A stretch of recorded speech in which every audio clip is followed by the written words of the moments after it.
First of all, welcome everyone. What's really pleasing, this is the second in our series of small business seminars hosted by Techwell. Pleasing to actually meet some clients who were here for the first session back in February, and it's great to hear some value came from that. For our new customers and new people today, welcome.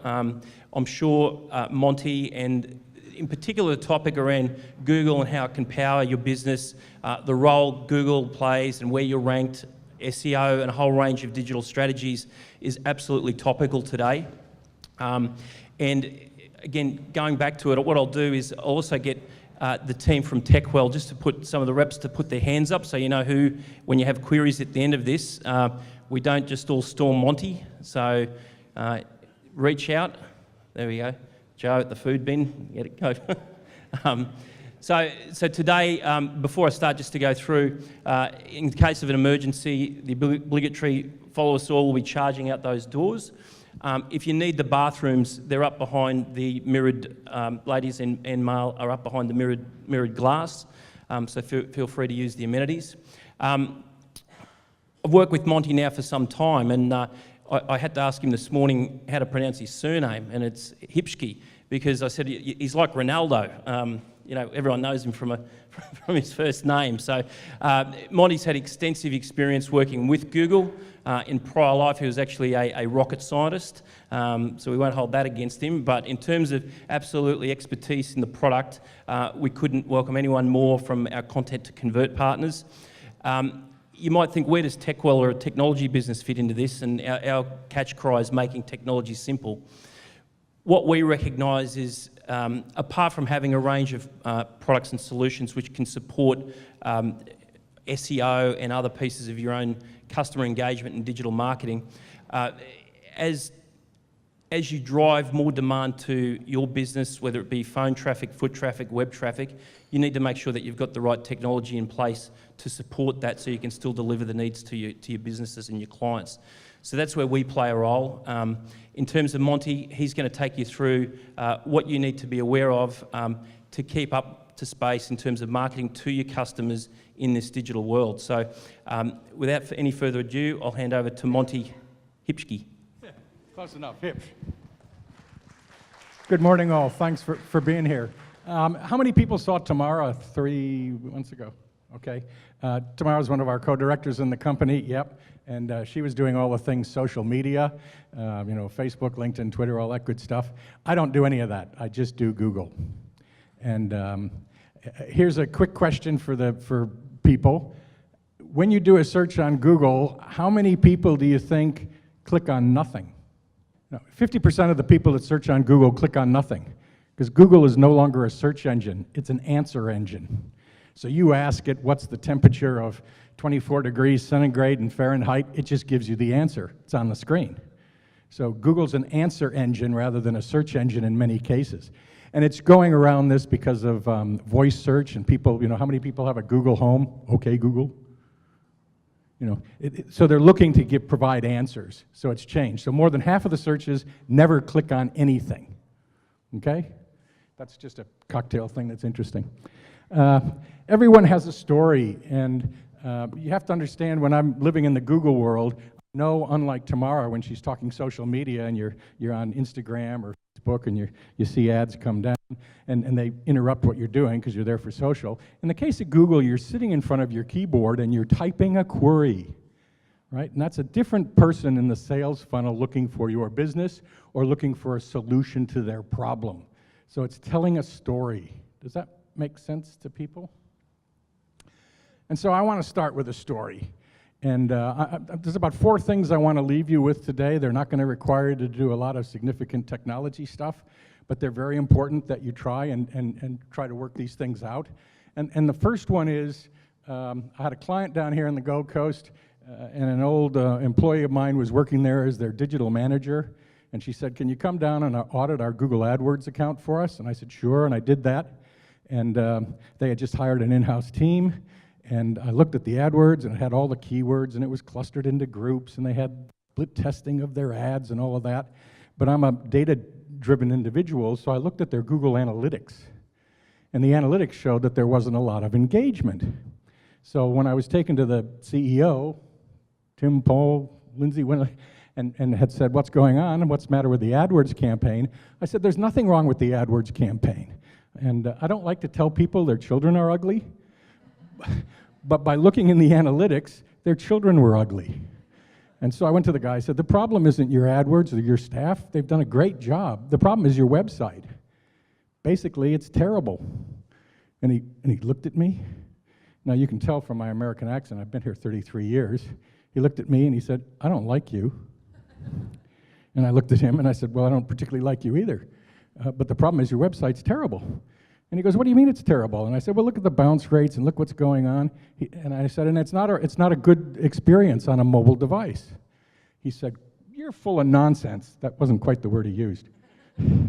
He said, I just spent $50,000 getting that rebuilt as a responsive website. And it's, you know, it's really, really good. And I said, no, it's not. And he said, I don't believe you. And I said, here's what I want you to do, because I could look out he's down here on the Gold Coast, I could look out his office and there was an RSL club across the way. I said, here, and I know he works hard. This guy works a 10 or 12-hour day. I said, I want you at the end of the day to go across to that RSL club and make some new friends. Somebody who doesn't know who you are, doesn't know your business. And I want you to ask them on their mobile phone to put in your website. And when they do that, I want you to ask them what your business is about, what you think they want you to do, and how they can get in touch with you. 3 questions. Bribe them with a beer or wine if you must. And he said, why are you doing this at the RSL club at 7 o'clock at night? I said, because it's dark, it's noisy, and they've had a couple of drinks. And that's basically the baseline for your website.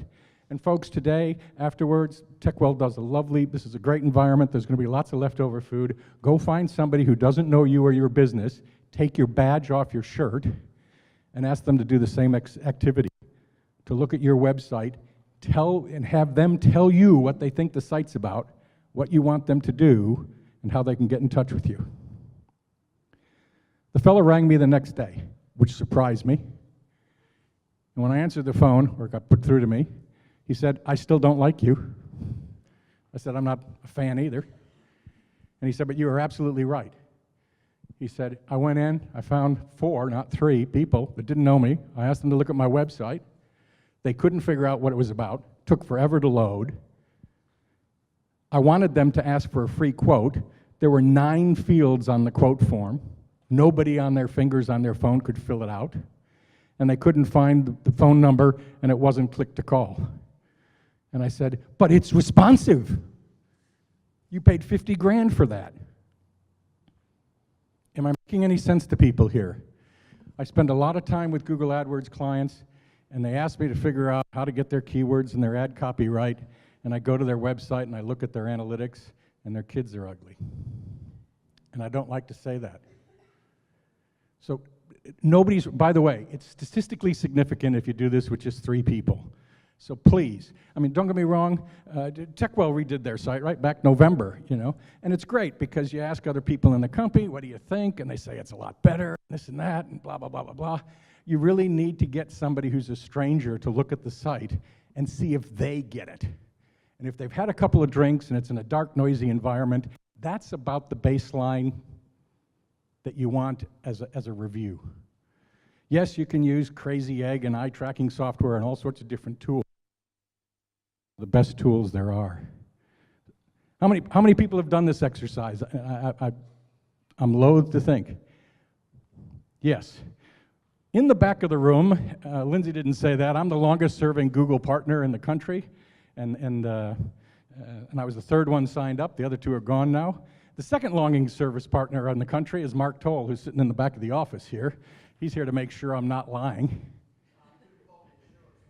Quality assurance, yeah, he's checking. He's down here with Web Essentials here on the Gold Coast, so if you need any support, go and ask him.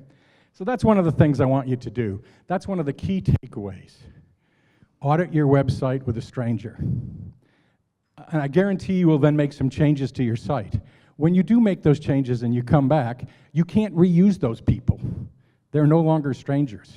You got to find 3 new strangers. Okay? As I said, a responsive website is not mobile friendly. These are examples predominantly from the States. Is there any question in your mind if somebody did a search, what they're going to do, whether it's bail bonds, plumbing, or pest control? It's a singular activity. Believe me, if you're incarcerated and you need a bail bondsman, all you're going to search is bail bondsman wherever it is. You're going to get there, and there's only one thing you can do: click to call. Am I making sense here? That's not responsive, that's mobile optimized. And please recognize that Google's not incorrect when they say everybody's doing their searches on these devices, and it's more and more happening. It is. So that's got to be the baseline, okay? Give it a go. Okay, I'm dating myself with Crocodile Dundee here, I know. One of the challenges with websites and digital marketing today is because website construction and website engagement and the things you can put on it allow you to do a whole bunch of stuff, and it's getting to the point where it's almost free. So you can have as much content and things as you want. And it looks like this 70-bladed, 2.3 kilogram Swiss Army knife. It does a whole bunch of stuff, but none of it very well. That's not a knife. That's a knife. By the way, I've got to thank Jerry here because I have really crappy graphic skills, and I sent my presentation down and she made it all spit and polish for me, so it's really, really nice, and if you'd like any of the graphics, trust me, they're not from me. But anyway, so one of the biggest problems is too much distraction, too many different things on your website. It's trying to do too much. Nat back here has been working with a doctor down in Sydney and sent me through a revised website she did the other day. I mean, this woman is a brilliant woman, but she solved, 20, 30, 40 different ailments and problems. And it was like, how am I going to run Google there? You do everything. And it's the same problem I have with TechWell. We're going to start doing some AdWords things with a strategy I'm going to show you later. But the problem is, you do phone system, you do NBN, you do security, you do a whole bunch of things. And it's really difficult when you do a lot of things to optimize for Google. So let me go through that process and explain. Google's a public company now. Their clients are not their clients are their shareholders, and they've got to have return on investment and make money. So if you run any Google Ads campaigns, they now have machine learning and AI that will tell you exactly what to do to optimize your account. Their two greatest suggestions in all cases is more keywords, more budget. Because it's an auction. And if you're bidding on more and more keywords and spending more and more money, Google wins. You don't win, your credit card doesn't win, and your business doesn't win. But Google wins, right? Is that your experience, Mr. Toll?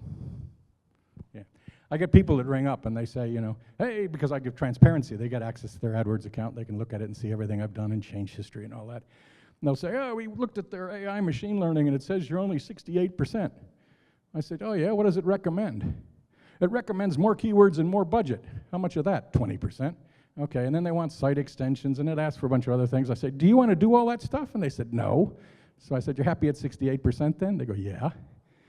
Right. But after Google released that recommendation engine, I had 200 of those calls in 1 week. Not fun, right?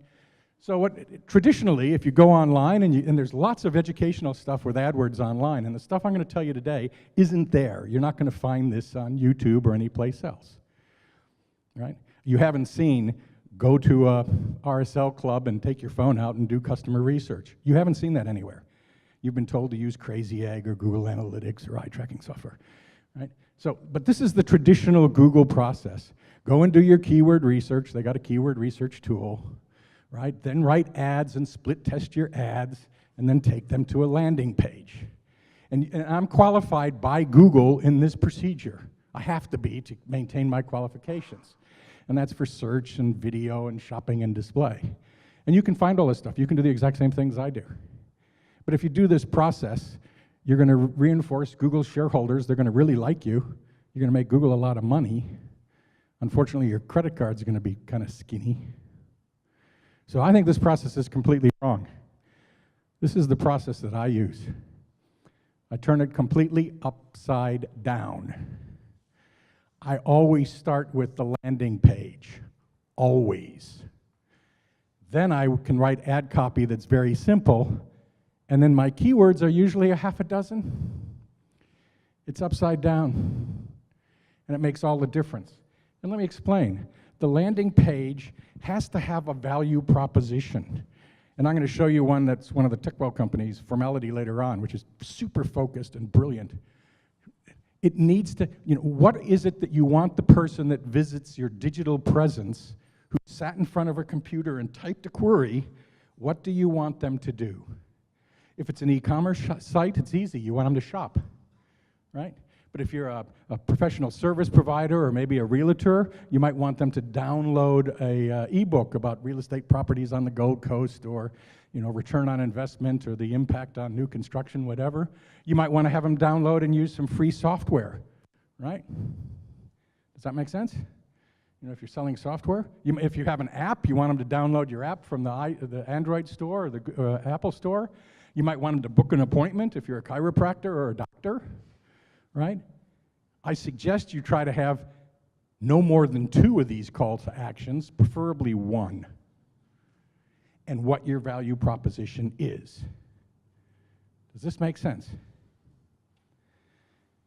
How you need to brief your web developers in what you want to do. I'm not here today to teach you how to do HTML code and what you need to, how you have to do the doing.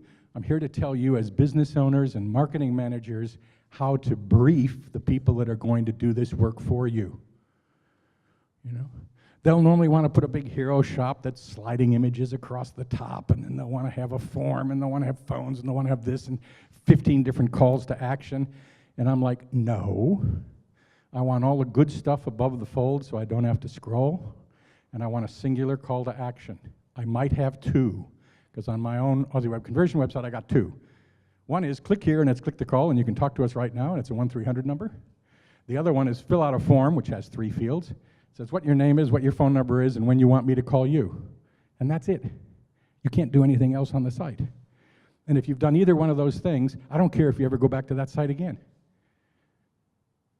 Because websites are like dating. I'm just trying to get enough information so that I can start a relationship with you. So I need either your email address or your phone number, preferably your phone number, preferably a mobile phone number, because then I can text you until you tell me to go away. Am I making sense here? The fact that you can do a lot of stuff doesn't mean you should. I'm going to segue here for a bit, just because I like to tell this story. I used to get to go in and see lots of CEOs of big companies in downtown Brisbane. It used to cost me, 10 or 20 bucks to get in there and park, and then go in and see them, and they'd put me in a big conference room, and they'd ask me about stuff, and I'd normally look at them, and I was probably younger and brasher then, and so I told them their kids were ugly, and CEO would be sitting there, and I'd say, yeah, I can see you got your goals and your values and your mission statement, and you've got your CV up there and everything else. And I said, and I can tell from the analytics it's all nonsense and nobody ever goes to it. I said, I'd like to audit your website while we're sitting here. And they'd look at me. I said, okay, what are you going to do? And I said, well, just a second. Is there somebody that's sitting out at the front of the office that answers the phone? They'd say, yeah. And predominantly then, this was 10 years ago, it was a woman. I said, can we bring her in?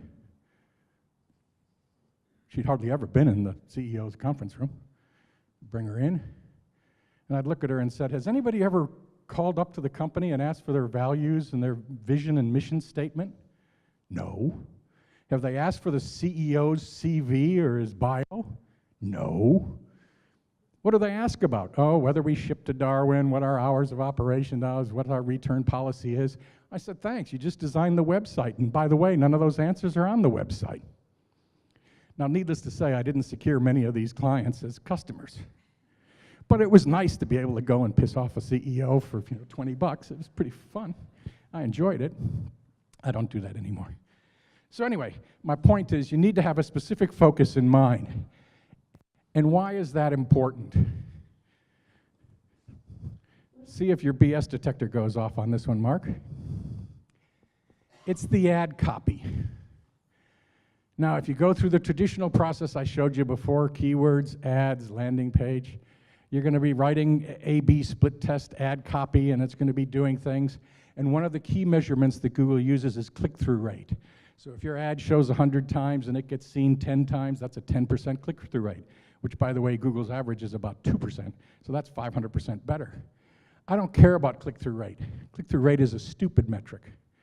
What I care about is somebody that actually goes to the website, does the action that I wanted them to do, and gives me a qualified lead. Right? To that end, I use the ad copy as a filter. I don't want to create more and more clicks with clever ad copy and the 10 hottest words that'll get somebody to click your ad free. No, no, no. My ad copy says starting from $10,000. Sure, some people are going to be curious to understand what they get for $10,000. But for the most part, what I'm trying to do is filter them. I'm doing this for a company in Western Australia as we speak, and they've decided to go after the superannuation industry. Now, I can tell you right now, the click cost is between $12 and $20 a click in superannuation. But their ad copy says specifically, if you click on this ad, you are going to be in a web super app calculator. It's going to take you 3 minutes to fill out. It's going to require that we know your current superannuation providers and the balance in your account. It tells them exactly what they're going to experience, how long it's going to take, and what information they need. My cost for acquisition on that campaign is $109. That's not bad for somebody to sign up for your superannuation when you're spending 20 bucks a click. I don't want a lot of clicks. I want quality clicks. Am I making sense to people here? Don't be fooled, and don't go back to your AdWords specialists and say, I want a higher click-through rate, get me more visitors. No. Your ad is your filter. You're trying to keep people away who are just doing research at university or are just tire kickers and just comparing stuff. You want somebody who has a problem that you can solve. And if you're going to ask for their credit card, tell them. If you're going to ask for their email to download a white paper, tell them. Tell them how long it's going to take. Tell them exactly what their experience is going to be. Right? It's no longer just sweep it all in with a big net. Does this kind of make sense? So think about it. You've got a value proposition for when they get to your landing page. How hard do you think it is to write ad copy like I've just described? It's not hard. Doesn't take me long. Doesn't take a copywriter, although it's good to have a copywriter, by the way. But it's very specific. If you click this ad, this is what's going to happen. We're going to ask you for this. We're going to do this. This is da-da-da-da. And if the person doesn't like any of that, so be it. It's a filter. It's not a net.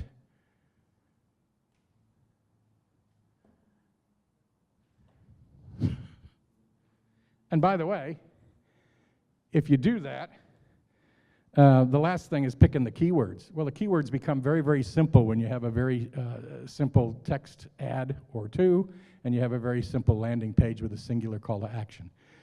So you don't start with keywords, you end with keywords, and there's a dozen, and it sorts everything out. Not more keywords, more budget. Less keywords, less budget. Better return on investment. Now let's talk about landing pages for a second. You're still building them, Mark, aren't you? Nat, where are you, Nat? Nat does landing pages back there as well. There's a couple of things on landing pages. Again, Google's recommendation engine says, you should have site extensions so that when your ad comes up on Google, it can link to the About Us and to the Contact Us and this and that. Well, I've got a landing page. My landing page has got very limited navigation. I want the person to get there. I've told them what's going to happen when they get there. I don't want them to go and clicking around my site and go screwing around. I want them to do what's on the page or not. Full stop. So while the recommendation engine in Google is telling all my clients you should have all these extensions, I don't have any extensions because the page doesn't have, it's got very limited navigation. They can get back to the website if they have to, but that's about it. Oh, it's got a privacy statement. Needs that. Needs to be damn fast because people are on mobile. You can use a product, an extension on Google Chrome called Lighthouse, which will give you speed checking on how your site looks on desktop and mobile. please check it. It is a signal that Google uses to determine the ranking of your site. Speed, and the biggest problem we have is speed on mobile devices. Fortunately, there are now some upgrades of style sheets and things. Most of you probably have a WordPress website. Maybe? Yep. So there's ways to optimize WordPress now that are really, really good, and they're inexpensive. You know, talking $70, a different style sheet that works quicker, and AMP and all sorts of technology stuff. I'm not here to talk about technology. I'm here to talk about you to beat on your web developer to make sure they sort the speed out. And it's cool. The tools are free, and if they check and they find out your speed is bad, you can actually make changes, go back, use the tool again in 2 minutes, and it'll show how it improved. That's cool. So you need to have it fast. Millennials, you know, Google actually in their site speed tool will actually tell you how much traffic and potential revenue you're losing compared to your competitors. You can actually now put in your competitor's website. It'll tell you the speed of their website versus the speed of yours. It'll say you're taking twice as long to load, and therefore you're losing this amount of customers. That's kind of cool. Right. So speeds, limit the call to actions. Secure, everybody needs to have an SSL certificate on their website. That's just because we're all worried about security, and we should be. Click to call on every page. You'd be surprised the amount of times I go to people's websites and I click on the phone number, which I always like to see in the upper right-hand corner, and nothing happens. Nothing. Well, if 60% of your visitors are on mobile devices and you expect them to what? Remember or write down your phone number? I want to click to call just means if I press on that, the little screen bubbles up and says, do you want to call this person right now? Yeah. By the way, the code is slightly different between Android and iPhone, so you need to test it on both, because otherwise it won't work. And Android and iPhone penetration in Australia is almost a dead heat, 50-50, almost. Right. So do check that out. Make sure that the click-to-call works. And it should be on every page. A Contact Us page to me is redundant today. You don't need it. The phone number and email should be on every page, because that's what you want. It's dating. I just want to ask you out. I need your phone number and your email address. I'll worry about kids and where you live and all that stuff later. I'm not asking for marriage. I just want to start the conversation. It's business. You got to start someplace, right? But the marketing department will say, we need segmentation. I need to know how tall you are, where you live, what your postcode is, blah, blah. Oh, you've been to the RSL club. They couldn't fill out the form. They gave up in frustration. You don't need that to begin. Okay? I'm a big fan of video. Who was I talking to that said that it's going to be 80? Zoe, was it you, 80% video by 20-something or other? You really need to use video. You stream it off of YouTube. It costs you nothing. It's optimized for mobile devices. Everybody loves video. It's what we're used to. And I think an explainer video is really good. I'm going to go through a process for that in a second. Social proof. More and more people want to see star ratings and that sort of stuff. I'm going to talk about that in a second as well. But the last one is the squint test. Now, I have the best technology tool in the world to analyze the effectiveness of websites. You'll have to cheat, but I don't have to. I just take my glasses off because I'm blind. I can't see anything. It's all just fuzzy now. But this lady's orange frock stands out. And that's what your call to action button on your website needs to do. It needs to stand out. The thing you want the person to do should stand out. So if you want them to buy now, make it the orange frock in the sea of grays and blacks. It stands out, right? If you want them to download or register, this really upsets a lot of graphic designers, because I tell them, you've got this beautiful site that's kind of green and blue, and I say, how about purple buttons? And they go, oh, you're going to ruin the whole appearance. And, hey, Jerry, I've screwed up stuff, and you've sorted out my graphics for me. Thank you, darling. I want the action. I want it to stand out. You'll have to squint. I don't have to squint. I'm blind. And I just saw another orange dress that stands out very well over there, too. So the orange is a good product if you want to stand out, okay? Am I making sense here? It upsets a lot of graphic designers. Now, I mentioned videos, explainer videos. And Techwell has a whole division that does this, don't they? Or one of their, you guys do videos and corporate videos and stuff. The video process is very simple. I worked this out with Nielsen from Stanford Research Institute 15 years ago. We have not changed it one bit in 15 years, and it still works. State the problem. By the way, nobody wants to know who you are. If you're a chiropractor and you want to be found for Chiropractic Gold Coast, forget it. What you want to be found for is rotary cuff injury, tennis elbow, RSI. It's the problem. Always state the problem in your video. Then exaggerate the problem. Make it more acute and painful than it is. Tell them the solution, what you do. Provide some social proof and tell them what you want them to do. This is a 45-second video, right? Here I go. I'll just do one off the top of my head. So you got home tonight and you found the door to your apartment was locked. Locks changed. And all your personal belongings were sitting on the sidewalk, including your dog. The solution is Gold Coast Florists.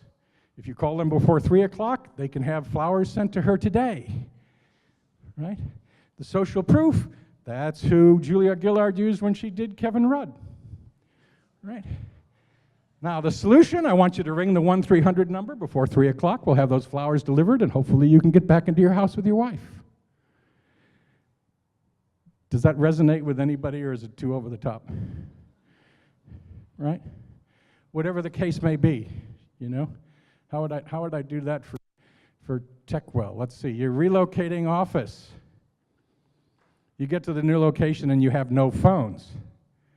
You ring your telephone service provider and they say, oh, well, we can have that delivered to you in 3 weeks. The solution is ring Techwell, and they'll pull in a fiber optic and do a VoIP system by close of business tomorrow. And the social proof is they did it for whoever. Call now. That's the video. That's what an explainer video is. It is not a chest-beating exercise of your business.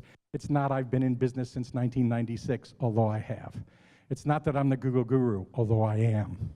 It's not about me. It's about solving your problems. It's about the customer that's looking at that screen that has pain. Yeah, you exaggerate their pain a little bit, but that's to get them to act now. Am I resonating with some people here? Yes, ma'am.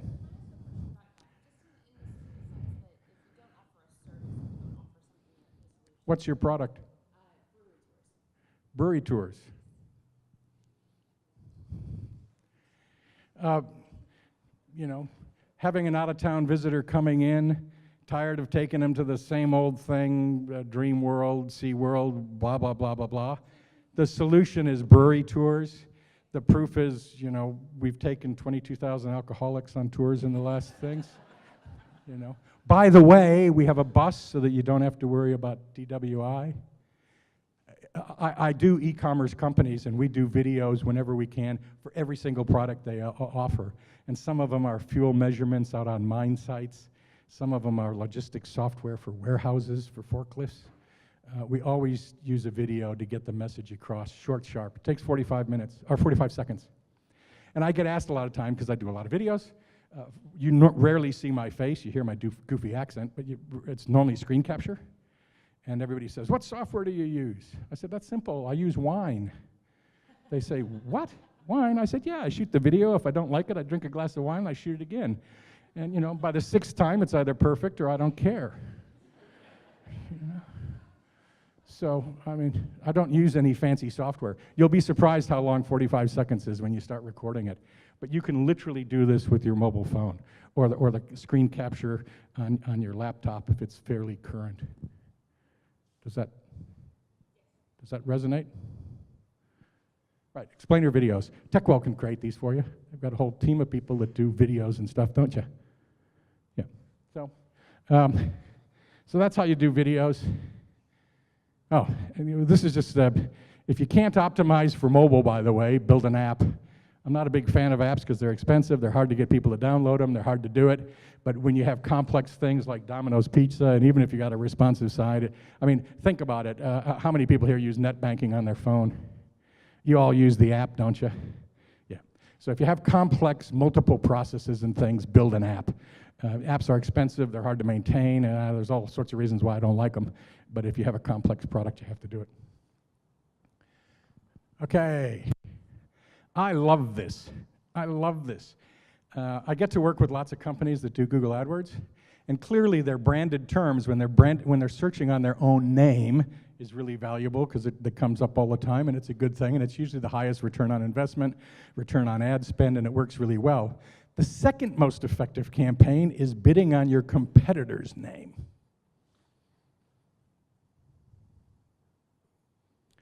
Think about it.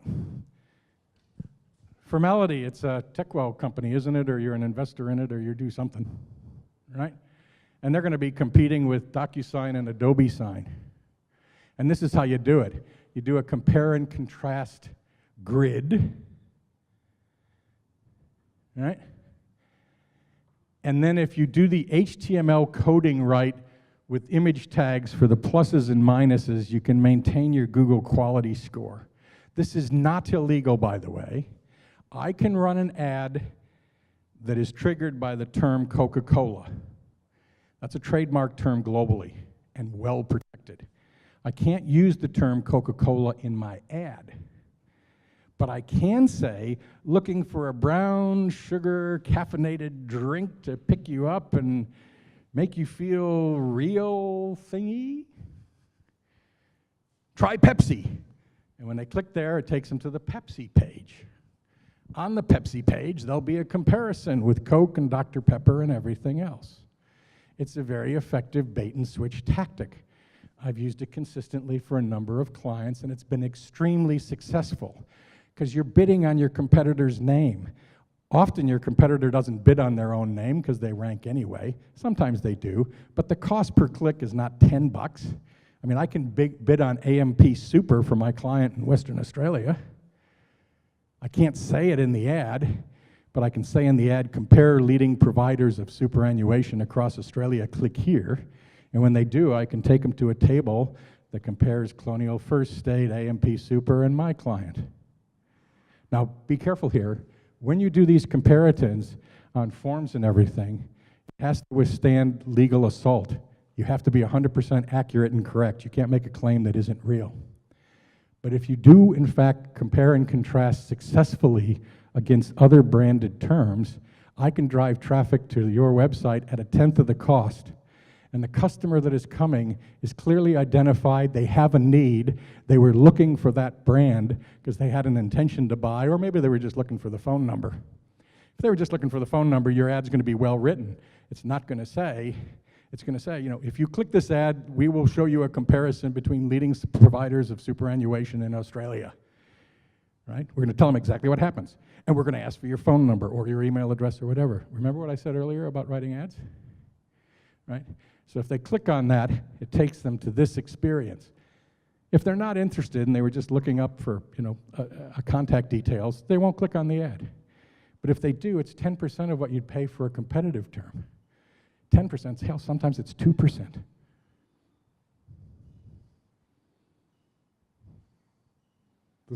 Are you seeing where this can work? It's the old bait and switch tactic, but it really works. And you got to understand, particularly if you're I like to work with small to medium enterprises, and they're competing against big giants. And if you're competing against a big giant, you know, you need to you need to have an edge. So you can take advantage of their brand and their marketing and their television ads and their billboards and all the things they do to do a, hey, by the way, remember me over here, we're family owned, we're Australian owned, we're not a big multinational, and we can provide a better service, and by the way, there's a picture of me, and there's my mobile phone number, you can actually talk to the owner. Does this resonate with anybody, or are you thinking this is a dirty trick? Be honest. Is it okay? Orange dress says it's okay. You need to have some issues relative to the coding when you do this to make sure that it works, and Jasper did a great job. Where did Zoe go? Anyway, there she is. Jasper did a great job for this on this situation with formality. I hope I'm not releasing it too early, Lindsay, or whatever, but it was a great example. Now, if you trade out of a physical location, or even if you don't, you should claim your Google My Business listing. How many people have claimed their Google My Business listing? Let me reverse the question. How many people have not claimed their Google My Business listing? All right, well then there's one. Otherwise, there were a lot of shy people when I asked the first question. Google is effectively destroying and wiping out yellow pages globally. That's their intention. And Google often will rank your Google My Business listing. So I put in Content to Convert. We're the co-branded thing today with Lindsay and TechWell. And you'll see, here's Content to Convert. Hi, look, there's an ad. I'm bidding on my own name. Why would I do that? Because look, I'm here organically. Well, that's a simple answer. If I'm on the front page of Google twice, 1 + 1 doesn't equal 2, it equals 3.1. More importantly, 50% of Australians don't know that that ad, it says ad, know it's an ad. It's become so subtle, but they do know that Google normally gives you the results you're looking for, right? Then I've got Content to Convert packages. I got Aussie Web, which links to it. I got pictures of Tamara, who was here 3 months ago. Here's my Google My Business listing. Because Google thinks their Google Business listing is better than your website. And you can click on the buttons that give you driving directions. You can go to the website. You can see Google reviews. I mean, and now they allow you to do a thing called posts and offers. Posts and offers. Posts allow you to put things. I should have gotten the screen capture on this for TechWell. You guys put a post up on the TechWell site for this event today. And you can also put offers on there. It's all free. Offers can usually only operate for about 7 days unless you specify a start and end date. But a lot of the major companies, banks and credit card companies are using this. It takes you a little bit of work. It costs nothing today. I got a survey from Google in America, because I'm a Yank. And it said, would you be willing to pay $20 a month, $30 a month, $50 a month, or $70 a month for your Google My Business listing if we added these features? So at some point, it won't be free. They're setting up to charge you money. But go claim your listing. It isn't hard. You get a postcard from Mountain View in California. Please, folks, I get asked all the time. People say, oh, can I prank Google? Can I set up P.O. boxes? No, you can't. They won't deliver to a P.O. box. It has to be a physical street address. And then somebody will ring up and say, yeah, but I'm a dog washing business, and I don't want somebody showing up at my house because I do it in a mobile trailer. Google accommodates that. You can hide your actual physical address. It just uses a suburb, and they'll still mail you the card, and then you can put a service area that you deliver in. You will never succeed if you're in, where are we? This is what, Helensvale? And what's the next suburb over?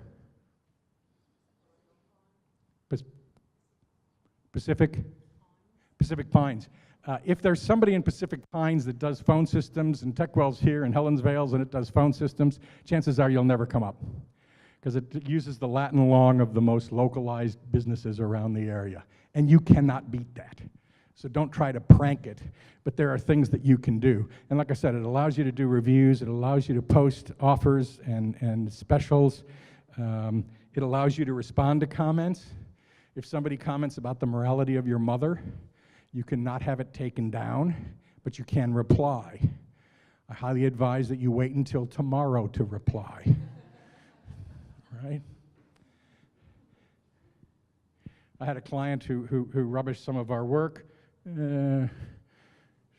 Personalized. Anyway, we're not a perfect score. You don't ever want to be a perfect score because nobody knows that's possible. But they gave us a hard review. And I wrote back to the guy and I said, thank you for your review. I respect your right to comment in social media. That was on my Google Business listing. You can go and see it there. It's there. And I said, so let me get this straight. He was a company that sold hair extensions, and we were doing his AdWords. I said, so if I had a problem with your product, rather than call you or send you an email to sort it out, you'd rather I just post on social media that you're a bad company with terrible products and services. And I said his name by name, and I said, you have my email address, which is my personal email address. I've given you my mobile phone number. You can call me 24/7, and I'll answer the phone. But instead, you decided to give me a 1-star rating and say nasty things about me, and it was a long post. I said, so let me just understand, this is the way you would like to be treated if it was your business?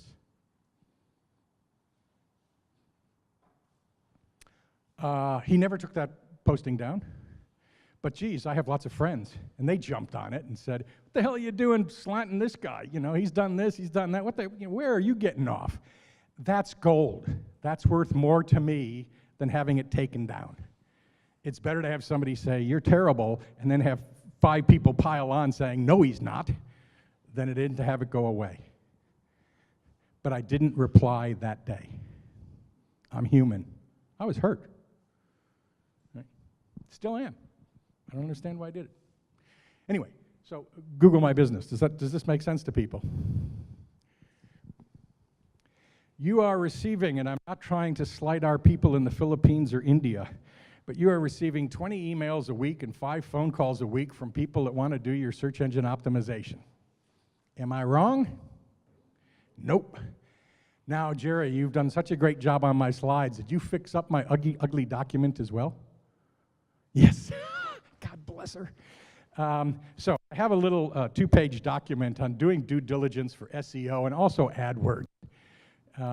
Because when you get the thing and the person says, I'm a local company and I know your industry, I mean, she's a Sheila and I'm a bloke and it's a Bonzer fine day and we're on the Gold Coast and the Broncos are getting their asses kicked.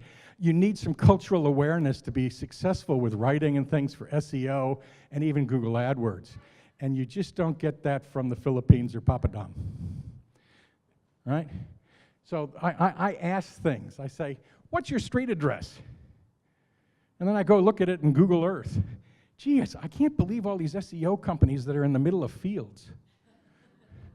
There's no building. I mean, if you Google content to convert, you'll see my building, you'll see the sign out the front, you'll see my car parked in front. It's there.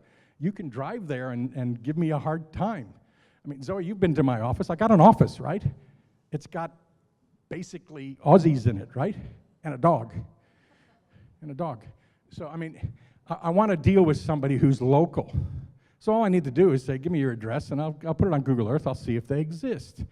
I want to see samples and frequency of reports, right? Show me what you're going to show me.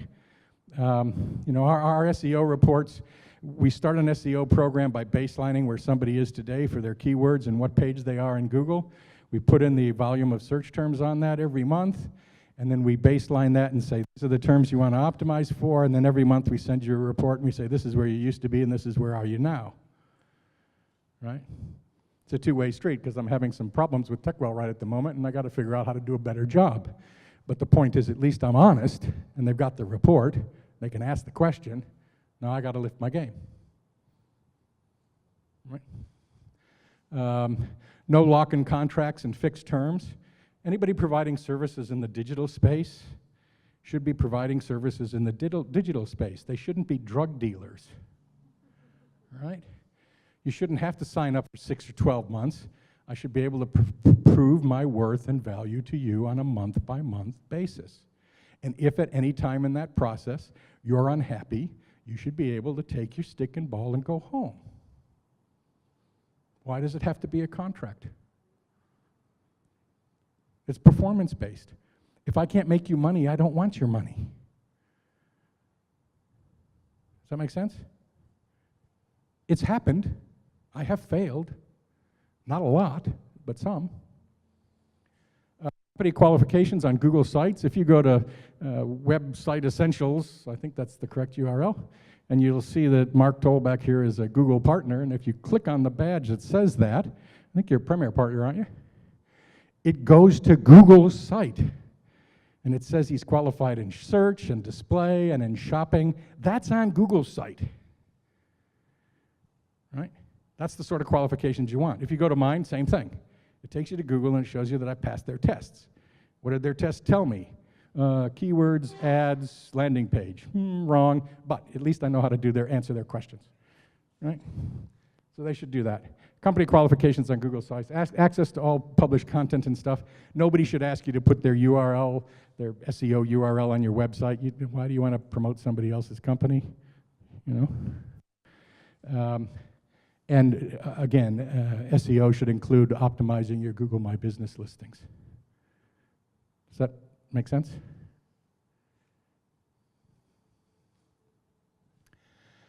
Somebody alluded to the fact that I used to be a rocket scientist, and that's true.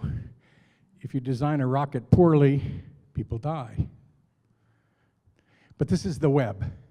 Nobody's going to die. And it's better to have something out there and get feedback, look at analytics, or go down to that RSL club and make a new friend, get that feedback, interpret the meaning of that, change, and bring it back around. You don't have to be perfect in this place. But you can't be held hostage by your web developer or somebody else and spend weeks and months analyzing this stuff. Iterate. Do it over and over again. This is not a plane. This is not a good way to design planes. People die. But it's a fine way to do stuff online.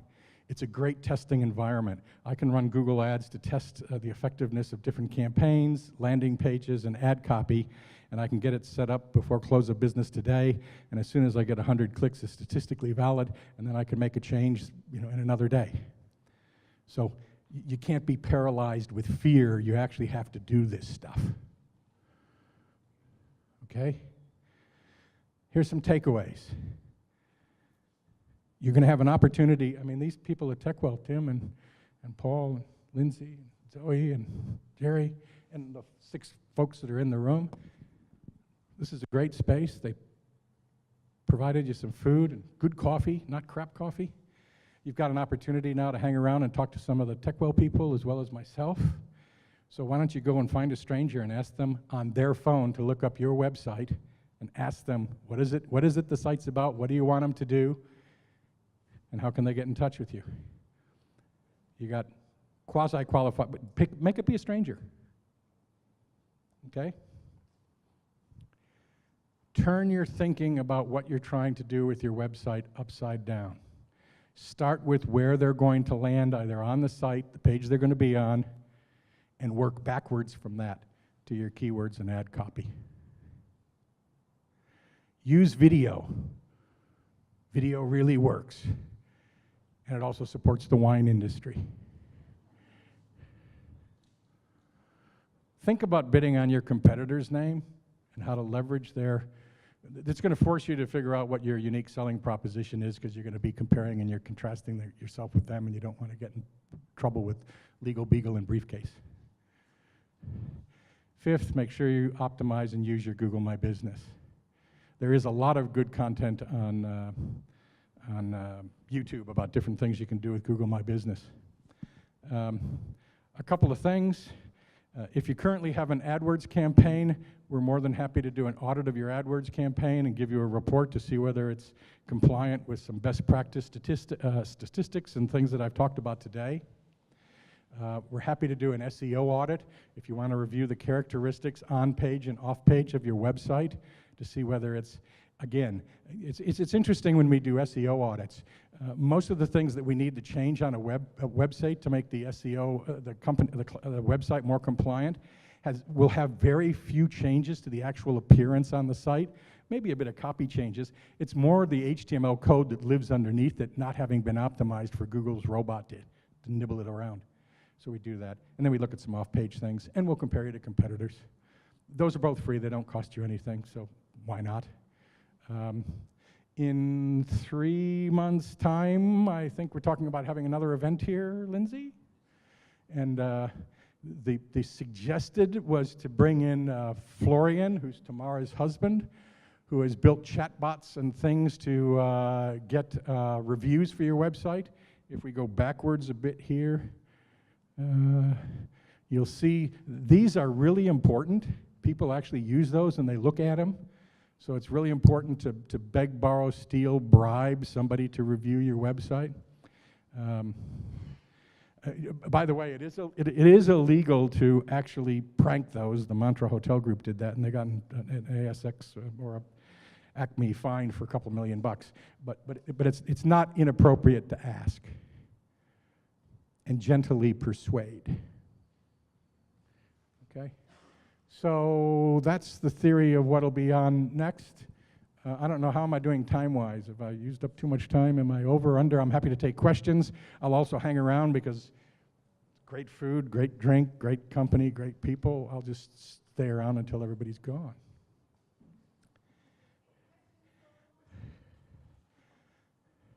The only dumb question is the unasked question.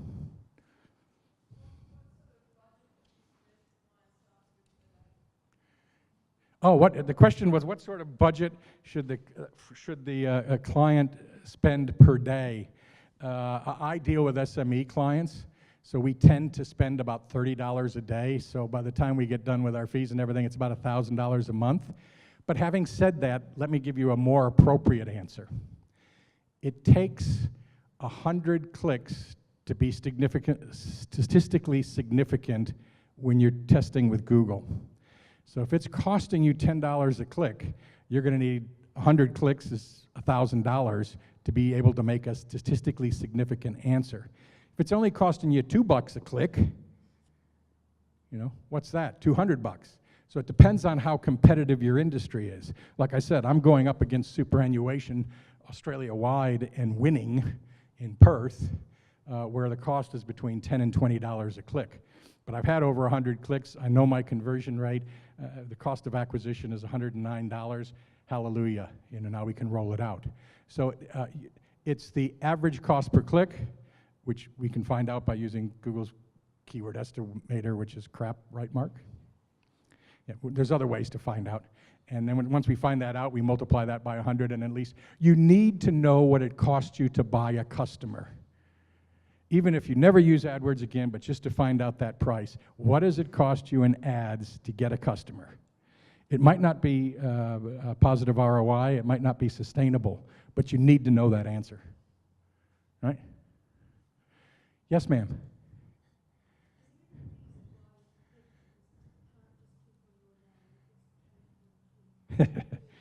Yeah. This is a great question. This is click fraud. This is I go to your website, or I search, I see your ad, and I keep clicking on it. Yeah, well, and by the way, it does happen. And in Australia, the volume of click fraud is single digit, so it's less than 10%. It's probably in the 6 to 7% range. But you realize if that was in fact the case and it actually worked all the time, a $90 billion a year company would disappear overnight called Google. So Google is tracking the IP address of the people doing it. It's tracking even the ISPs it's coming from, and it'll actually try to identify, and it will report on what it calls click fraud. Now, having said that, there are ways that can get around it. So I had a locksmith in Melbourne, and one of his competitors bought 12 Vodafone burner phones. And he was using the phones every day to click out his competitor. Now, there aren't cookies on mobile phones, right? And it took me a while to coordinate with Google, and it was coming from Vodafone, and we had to go. We identified it, and we were able to shut it down. I probably shouldn't be telling you how to do this. But you're all honest. Look at us. Well, maybe not you, but everybody else here is honest. You can hit me later. I mean, you're not going to do that. You're not going to go buy a dozen burner phones and try to click out your competitor. So, and there's actually, Google actually has a tool, and you'll see, it'll say, oh, we charged you, you know, $270 last month, and $7 were click fraud, and we take it off, and they don't bill you for that. And don't get me wrong, if you had a physical store, some of your employees and some of your customers are stealing from you, you know. So, but it's single digits, so it's not, I'm not overly concerned about it, but I'm glad you asked the question. Yes, ma'am.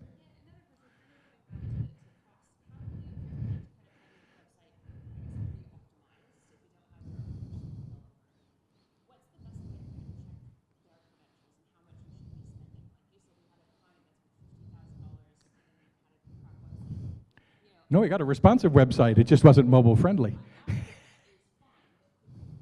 Right.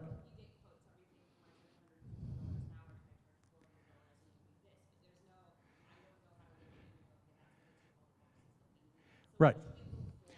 So the question for my friend Emmett back there with the camera is how do you do due diligence on web developers?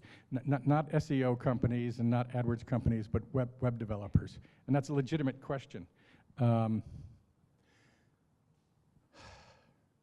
Well, I own an offshore company in the Philippines that's got 2,500 staff, and I use them for 0 web development.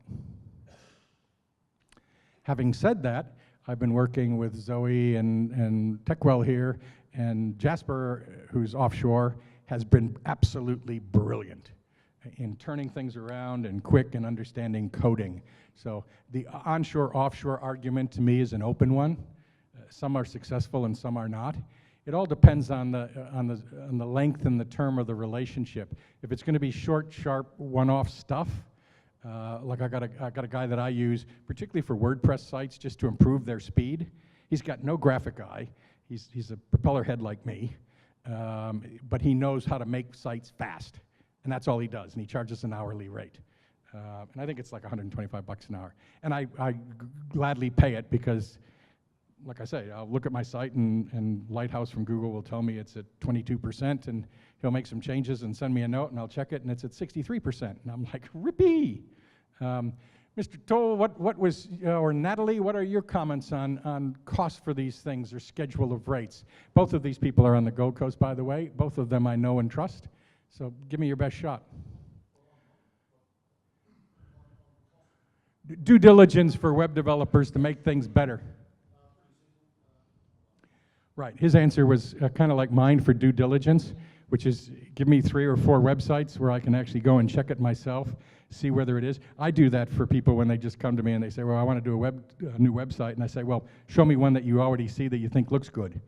Now, that could be anywhere in the world, by the way, but then the question is, the supplier should be able to say, like, you just did the one for that doctor down in Sydney, didn't you, Nat? You can look at that. She's a crazy, cool person. But you can look at that and you can say, oh, yeah, that's kind of the look and feel I want. You can run the speed checker over it and say, oh, it's fast. You can see whether it has an easy call to action and whether the navigation makes sense. And away you go. But where it falls down is people who don't do the due diligence. I'm sorry, but we're all getting lazy. So I just go, hey, Carolyn, who did you have do your, oh, word of mouth. Go get over Ant over here. He'll take care of you. And then rather than check on Ant's sites and find out what's going on and then come back, I just go, right, and I hire him. Yeah, that's not a really good strategy. Please understand your website is now your shop front for most cases, and it's where people are going to do due diligence on you. Good question. Yes, sir. The question is whether HTML or WordPress sites perform better than one or the other. I have an opinion and an attitude on that. I really like WordPress. About 1/3 of the sites in the world are built by WordPress. By the way, I have no shares in WordPress. You can find a WordPress developer. You just need to go out here and throw a rock in any direction and you'll find one, because they're everywhere. You cannot think of a function you need on a WordPress site that somebody hasn't already built and is available for you, whether it's recipes or book cataloging or underwater basket weaving. There's a plugin for that. There actually is. So there's nothing you can't find. There's a lot of tools that are available to optimize it for search engine optimization, for on-page and off-page. So I'm a big fan of WordPress. If you're just coding in raw HTML, unless you find somebody that's got my amount of gray hair, most people can't do that anymore because we hand-coded that stuff back in the day. I mean, I started on the internet when I used to disconnect my phone and plug in my 9.6 baud modem, and I was really excited when I got it up to 3300, right? But those days are over, right? We now got wireless and routers and all that sort of stuff. So handcrafted. If I need a more complex site, I'll go to something like Joomla, which is not as user-friendly, in my opinion, as WordPress, but it allows me more grunt if I need to build something really complex. Did I answer your question? Yes, sir. Cool. Right. This is an excellent question. And then there'll be the last one? All right, we got two last ones, sorry. I'm going to stay as long as you guys want to keep me here. the answer is what happens, he's got good Google rankings, he wants to relocate, he wants to redo his site, either for cosmetic purposes or functional purposes. Will he lose all of his rankings? No. Will you lose some? Yes. Will it be forever? No. The thing is, you need to make sure when you're doing a transition from an old site to a new site that you do what's called a 301 permanent redirect. Right, Mark? 301 permanent redirect. If you have a web developer that's worth their salt, they should know what a 301 permanent redirect is. What you're telling Google is, here are all the URLs of my old site. Ideally, it depends. If you're changing from a PHP site to an ASPX site or something else, you need to tell Google, map all these old URLs to these new ones. And that way, all the love of people that have linked to your old pages, if they still have those bookmarked or whatever, and they click on them, they'll immediately go to the new pages on the new site, and they won't even know it. It's called a 301 permanent redirect. And it needs to be done. You know, most people ask that question to me after they'd made the transition and lost their traffic. And in the old days, I used to say, you're screwed. But now Google will actually let you go back and do it after the fact, but only for a couple of weeks. So make sure it's there up front. And anybody doing that transition should do that as a matter of course. And to Google's credit, if you Google moving or transferring my site, they actually have some halfway decent, almost readable by a human being, words that say these are the things you should be doing. So, but you will take a short-term hit, organic hit. Not big, but short-term. Yes, sir.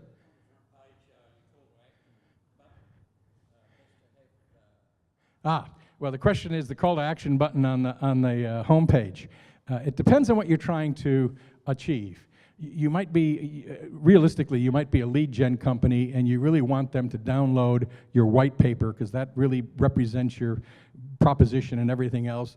And if you told them in the ad beforehand that you're going to collect their email address, you're going to be able to put them on an email sequence and nurture them and all of that. So not often. But if I want to ask this lady out, you're damn right I want her phone number. Forget the email, that'll go to spam. And I want it to be a mobile number so I can text her until she tells me to go away. That's an excellent question. It's do you have the phone or do you have a comparison? There's nothing wrong with having two call to actions. I mean, I have two on my website. One is click here and we'll talk to you now. The other one is a form saying fill it out and we'll call you when you want us to call you. But both lead to a phone call. Choice is not a bad thing. 2 is okay. 3 is really questionable. 5, you're lost. Right? Without a doubt. And you and I share a common physiological deficiency. We're males. So we can only do one thing at a time. And don't give us too many choices. You know, to keep it really simple. You know. I'm amazed when I walk into a pub today and I see beer taps, and there's 12 of them. You know, and I'm like, yeah, give me the Australian Pale Ale. You know, it's too many choices. Actually, I have statistics on that, by the way. So I told you Nielsen and how I did my video format with him. There's a psychologist friend of mine at Stanford University, and she had a table like this, and she'd sit at the Stanford Mall and put out 6 jam jars. And you could go up and sample from the jam jars on crackers, biscuits, and then you could buy. And 30% of the people bought. She went back the next weekend, same Stanford Mall, put out 30 jam jars. And you could sample any one of the 30, and less than 10% of the people bought. Too many choices. Too many choices. And you see it on websites where they'll say, free, then it's low cost, best value, enterprise. You know, there's like 4 things. And most people, when they're given that choice, will pick the best price. You know, they don't want the free one because they know what free's worth, nothing. And $10 a month isn't good enough. $40 a month is okay, but $200 is ridiculous. And they'll go in that middle range. So 2 doesn't bother me if you want to do a comparison chart and a phone number. 3 does. I'm going to hang around. TechWell's got more food for you to eat. Thanks, Monty. Please join me in thanking Monty. Monty touched on, many takeouts today, but the certain thing is the look in the mirror test or the navel gaze in terms of your own website and keeping it simple, in particular the call to action or the landing page. And Monty talks about, go to a pub, and I'll do a plug for, I didn't get your name, sorry, or business.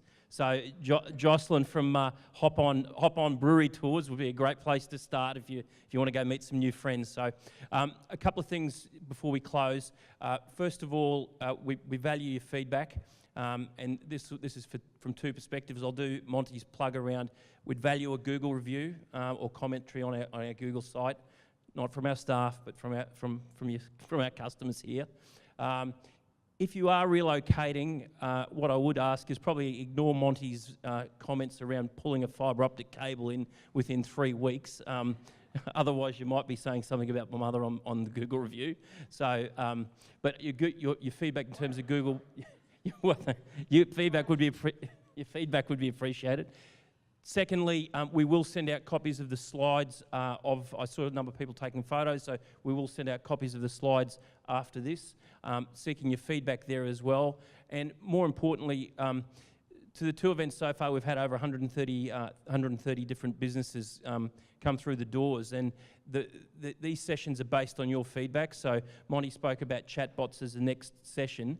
If you have any other ideas or suggestions that around digital or any other piece of technology that you'd find topical, please, we value feedback, and we can try and tailor that through these series as we move through the year.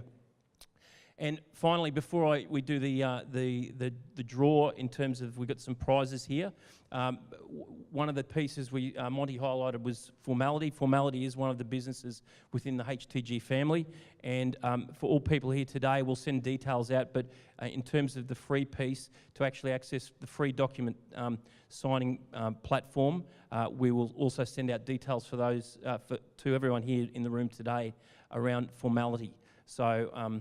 I'll look at Zoe to see if I've got any other. Okay, I've got it. So that concludes today. I want to thank you again.